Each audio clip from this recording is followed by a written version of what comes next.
Widely derided as yesterday's man, he nevertheless was able to lead the Liberals to a clear majority in the 1993 federal elections with 41% of the popular vote and then 177 seats out of 295. Once in office, he then proceeded with his finance minister, Paul Martin Jr., to balance Canada's federal budget, which they managed to do. And then to stimulate the economy.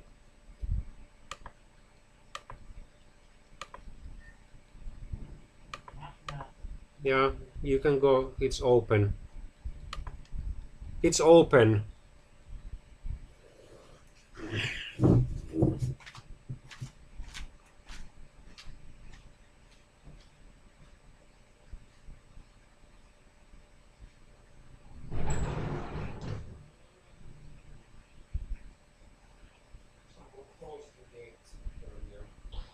Even though I opened it. Yeah, okay.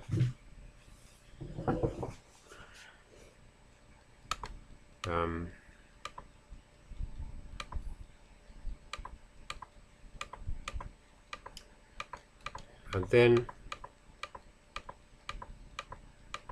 it should be in the freezer. Yeah.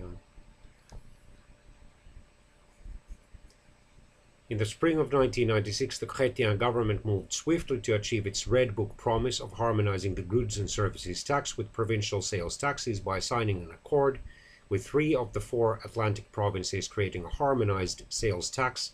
The other provinces were not interested in the federal offer to harmonize their sales taxes.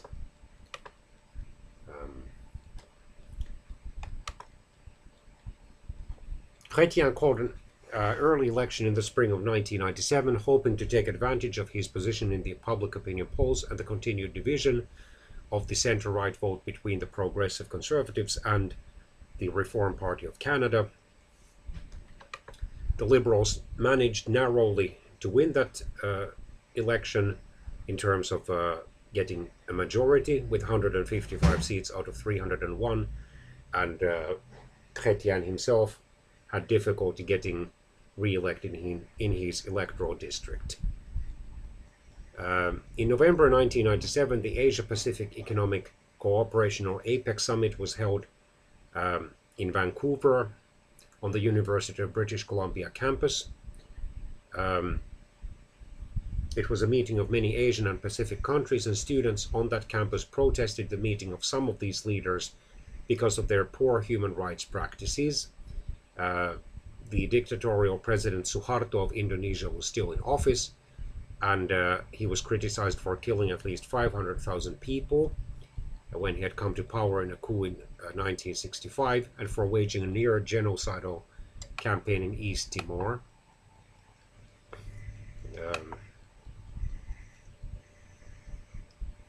In February 1998, for the first time since 1969, a balanced budget was presented by the government.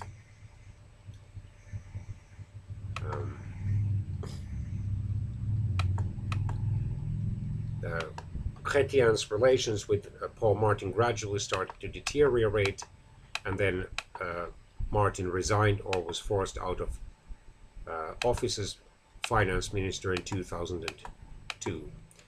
In November 2000, the Conservatives had managed to win another, the Liberals had managed to win another majority government.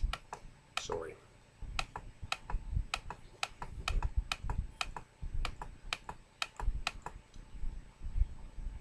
The major controversy of the later Chrétien years was the sponsorship scandal, which involved over 100 million Canadian dollars distributed from the Prime Minister's office to Quebec's Federalist and Liberal Party interests without much accountability.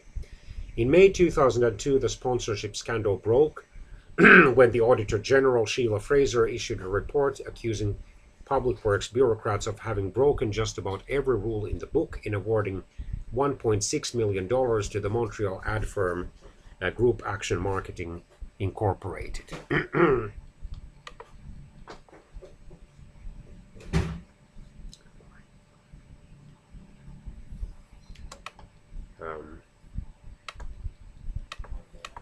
Yeah.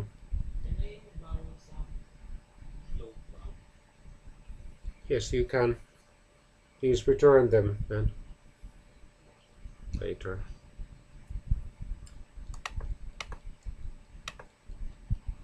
To the general public, Chrétien maintained a high approval rating near the end of his term due to several developments.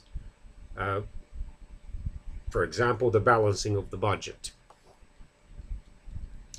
And then the new and far-reaching Youth Criminal Justice Act was introduced in April 2003. It changed the way youths were prosecuted for crimes in Canada.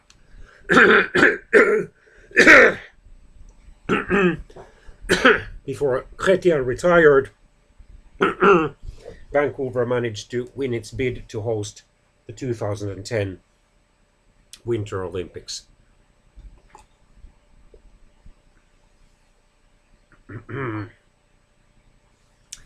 In July 2003, he announced that he was in favor of homosexual marriages.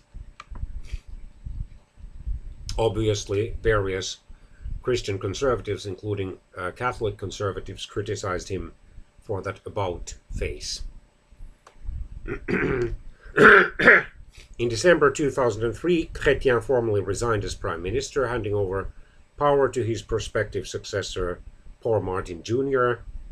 He joined the law firm of Heenan Blakey in January 2004 as counsel.